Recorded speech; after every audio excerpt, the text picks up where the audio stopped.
welcome back to Good Morning Boss. May pinunta namang beef sharing event ang Good Morning Boss sa ETC.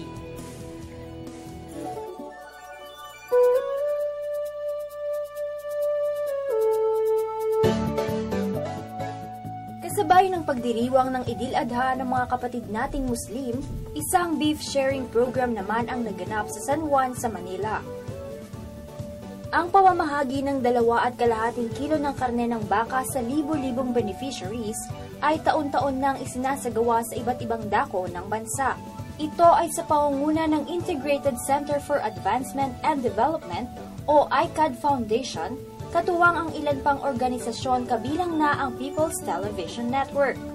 Beef Sharing Festival is culture of the Abraham prophets, which we are doing every year in the Philippines. During this Eid al-Adha, we practice the practice of Prophet Abraham, slaughtering cows or sheep, whatever we find.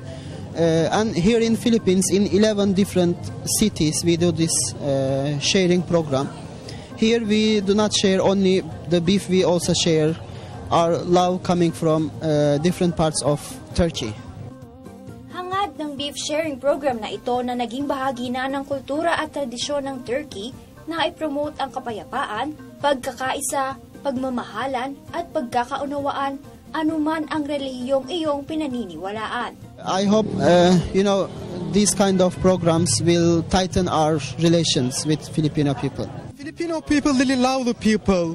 We want to share everything with them. Also, we are learning from Filipino people love, peace, and understanding.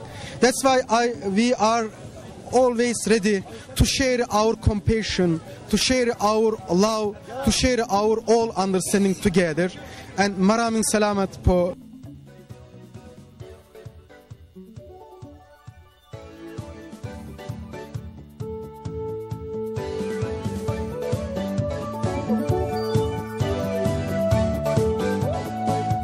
Okay na, alala mo Jules, naging guest din natin yung mga Turkish friend natin.